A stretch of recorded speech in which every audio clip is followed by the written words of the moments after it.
All right, next, we're going to need some game logic. Whenever we destroy all the asteroids in the scene, we want the next level to load with our asteroid grow count. So each time we destroy all the asteroids, there'll be one more asteroid that will spawn in. And to do that, we're going to need a couple more autoloads here. So let's create a new script under our autoloads folder. And let's name this game_manager. And let's add another script here, and we're going to call this events.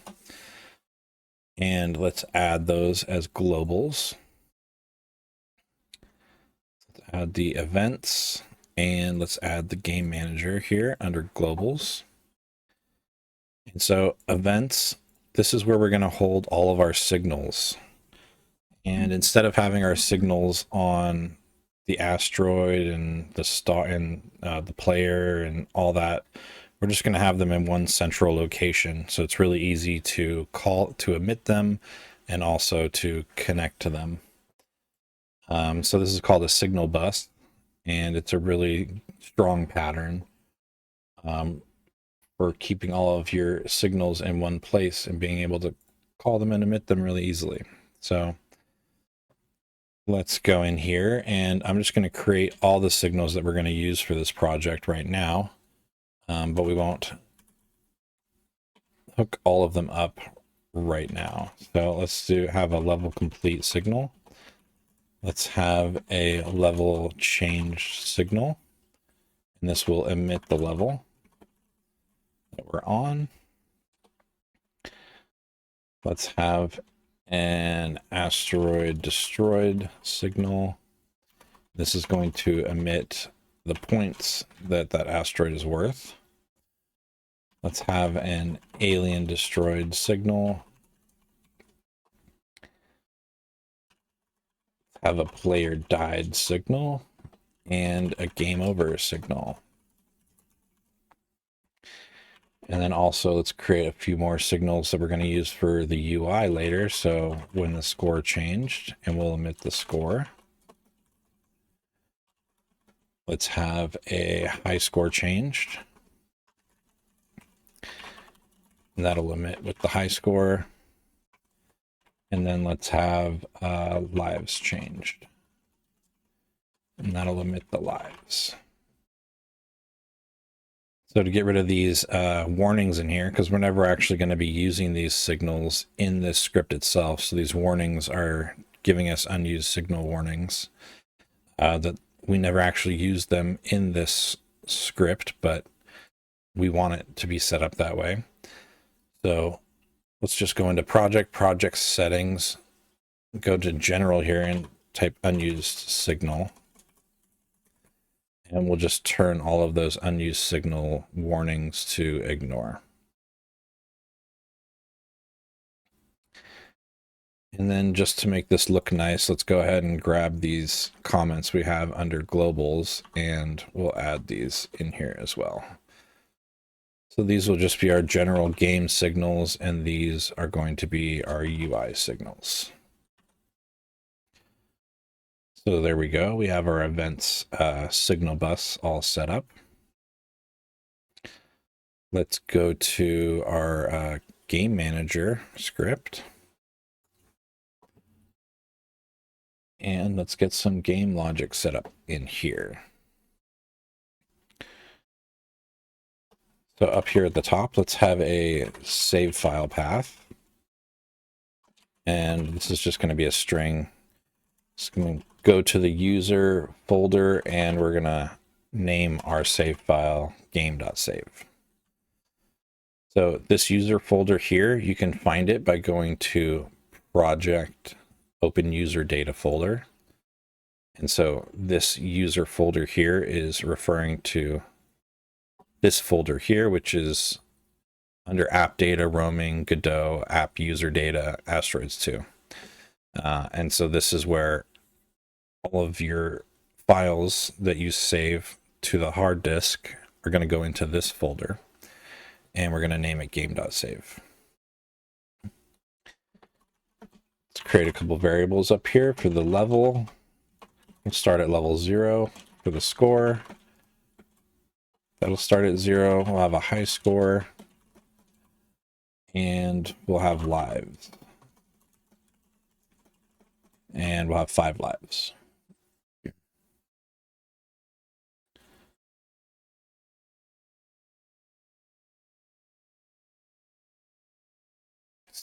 So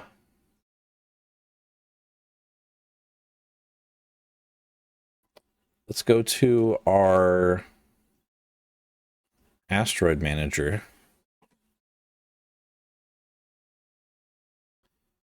And here's where we want to connect to those signals and do some checks. So let's do events.asteroid-destroyed.connect on asteroid destroyed and create that.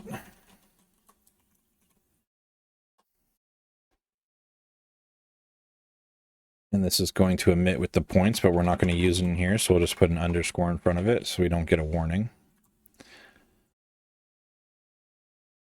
And let's do await get tree dot create timer. Let's use that new level delay there. Dot timeout. So this is just going to wait 1 second before we actually do these checks for if all the asteroids were destroyed. So say if get children dot is empty. So this will mean that our asteroid manager doesn't have any children, meaning all our asteroids were destroyed. We'll do asteroid count plus equals asteroid grow count. And then we'll spawn new asteroids. And then we'll do events.level complete dot emit.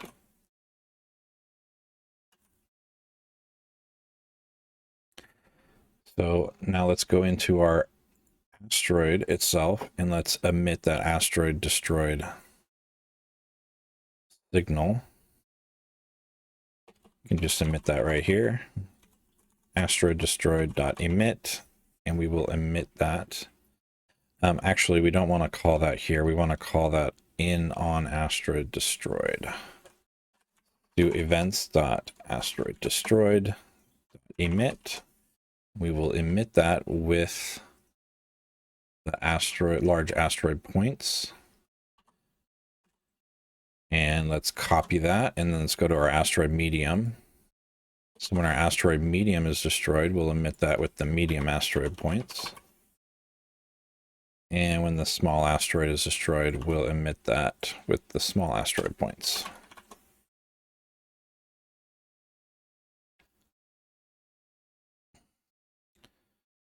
So let's go to our asteroid manager and let's turn down the number of start asteroids that we're going to have. Let's turn that to 1 so that we can test this out. Let's go ahead and destroy all the asteroids.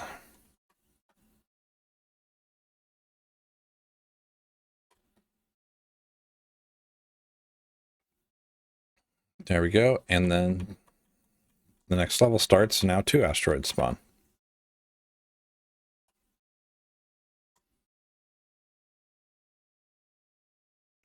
There we go.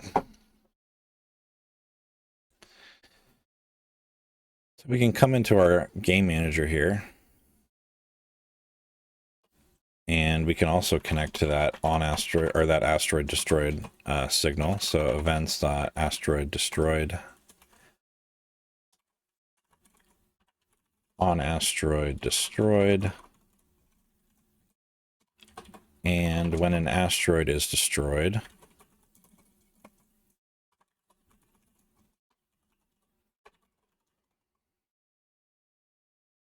it's going to give us points. And we can just say score plus equals points, and then we can do events dot score changed dot emit that score.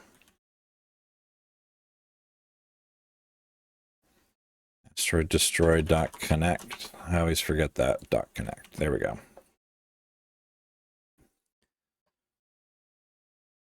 So now we're collecting those points from the asteroids when they're destroyed.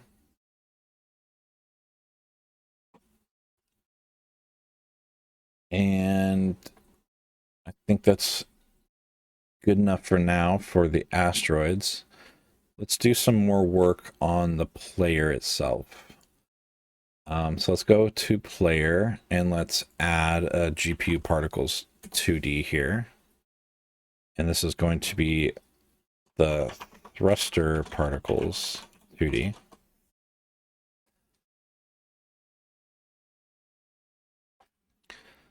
Let's set the texture for that to the bullet. We'll just reuse the bullet texture here. Let's do amount 25 and let's click here and we'll see what's going on. Let's hit W and let's actually move this thruster particles 2D down to the bottom of our ship.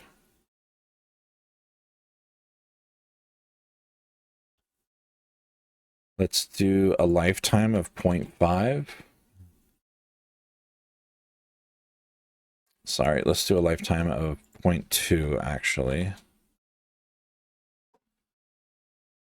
Turn fixed FPS to 0, interpolate off, and let's make a particle process material here. Click into that. We'll do a lifetime randomness on here of 0.5 as well. So they'll be, they'll have a lifetime of either, between 0.1 and 0.2.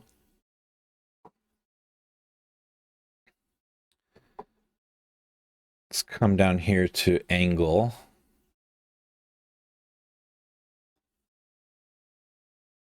And we'll do a max of 90 degrees on that. Let's give it a spread of 30 and turn flatness all the way up to 1.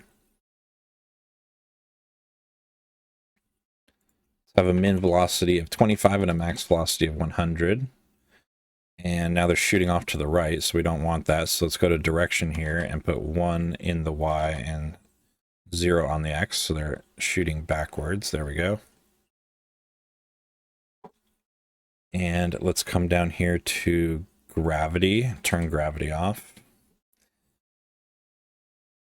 And let's go to scale. And we'll have a scale between 0.5 and 1 on that. And let's make a scale curve. And this will be similar to the explosion particles. We'll come to 0.66 here, and then they will fade to 0 towards the end of their lifetime. And there we go. We got a nice thruster look. Finally, let's come back to the top here, and we're going to turn emitting off at the start there. Let's access this as a unique name. Come up here and drag and drop that in here. This is going to be a GPU particles 2D.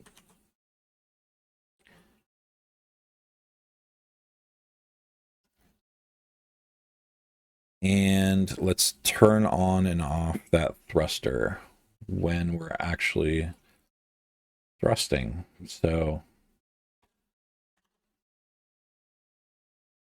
under here is action press. Let's do thruster particles 2D.emitting equals true. And then we'll say if input dot is action just released on the thrust, we'll say emitting equals false.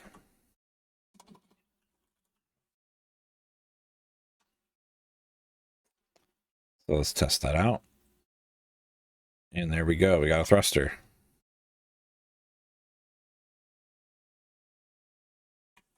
And that looks pretty nice.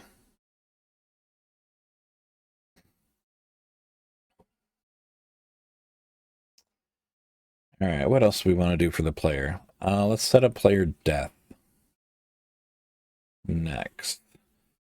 So click on our player. Let's add an area 2D here.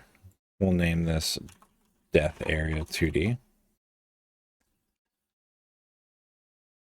let's turn off its layer, but it's going to be looking for the asteroid layer. So we're looking to collide with asteroids now.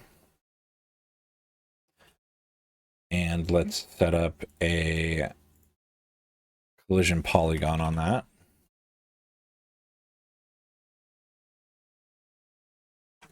And so we'll just have this match our ship.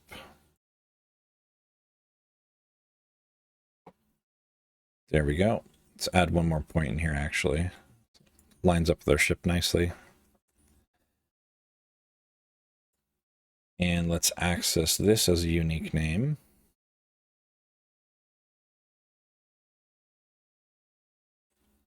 Come in here to our script.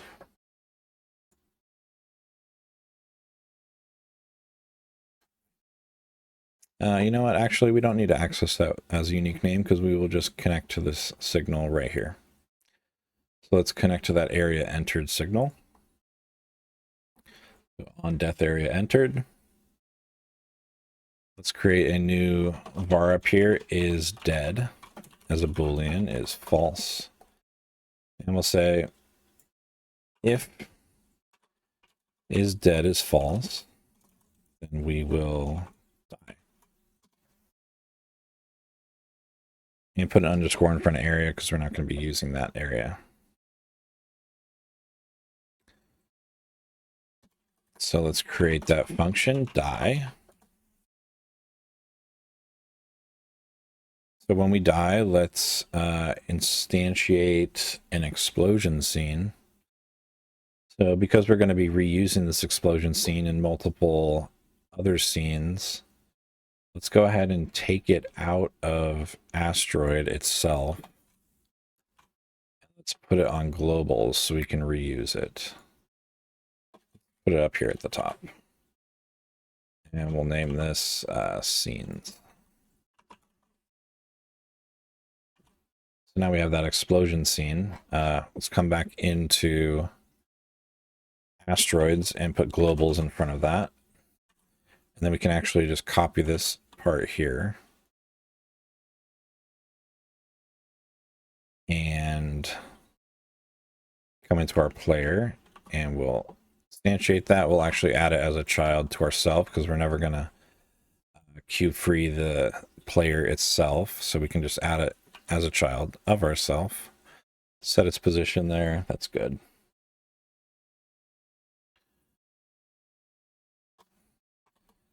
Now let's emit that player died event.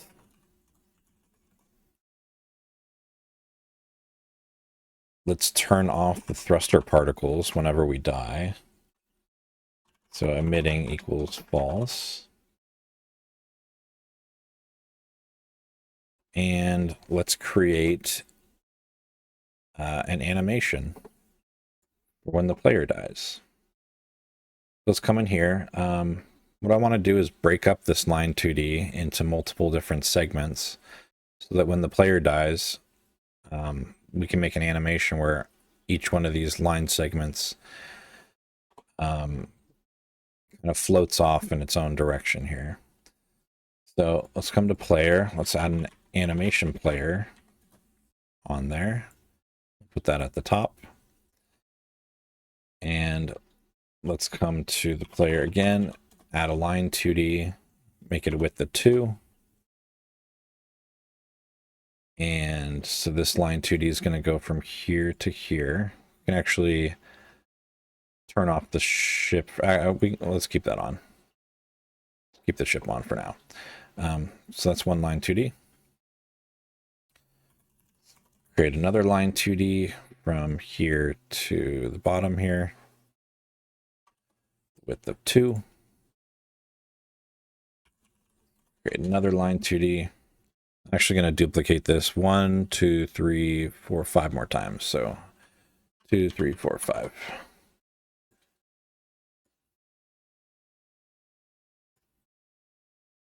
And let's select all of those and put the width to 2. So this line 2D is going to go from here to here. This one's going to go here to here. Is that right? one more over? No? No, that's fine.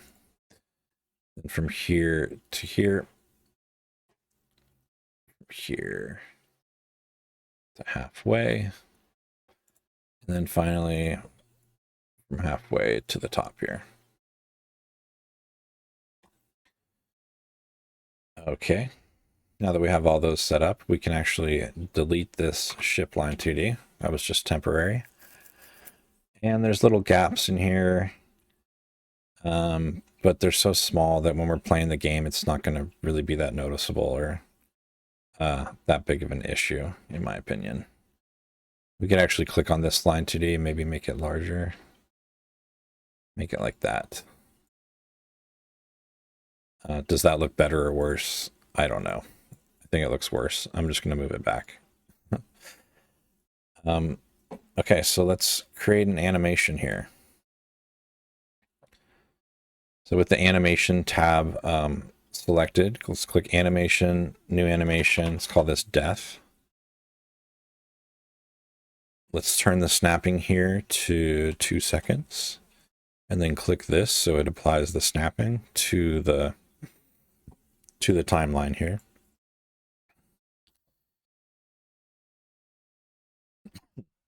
Excuse me. Let's make the animation length 2. It's going to be 2 second long animation. And come in here and keyframe. Select all of those line 2Ds and we're going to keyframe their position and create a reset track for them as well. And keyframe their rotation as well. So now let's click on that first line 2D, go to 2 seconds out on the timeline, and let's move that out and then rotate it.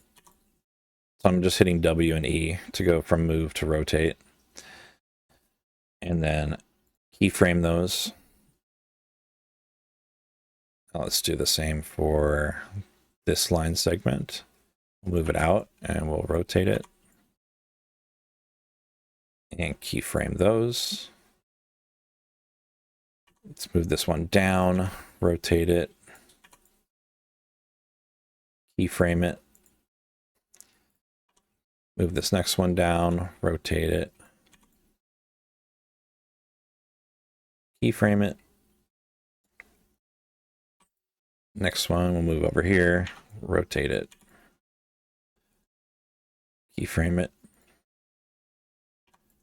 Move this one out here, rotate and keyframe. And this last one, come up here, rotate that, and keyframe it. And let's play our animation. There we go. Let's go back to reset so that our ship looks normal. And let's click on our animation player here, access as unique name. Let's drag that in as an onReady var. And statically type that to an animation player. So when we die, let's come down here. Let's set is dead equal to true. Then let's do animation player dot play that death animation. And then let's await on the animation player, animation finished. So that'll wait for that animation to finish, and then we'll set is dead back to false. And then finally, we're going to need a reset function here to reset the ship's position and rotation and all that. So let's say global position is going to be equal to our start position. So our velocity is going to be equal to vector 2.0. Our rotation is going to be reset to 0. And our animation player dot play back to reset. So our ship reforms itself. And then we will call that right down here. the end of die. So another couple things, when we are dead, we don't want to be able to accept any inputs. So on the end of all these, let's say and is dead is false. So if is dead is true, we're not going to be able to rotate right or left. We're not going to be able to thrust. And we're not going to be able to shoot.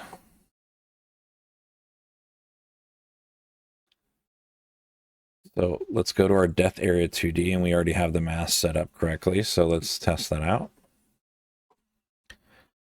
Try to run into an asteroid here.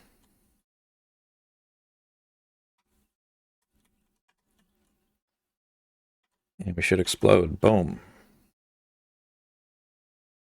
And then we reset to the center of the screen. And let's just test that the thruster turns off. We can't move left or right. Perfect.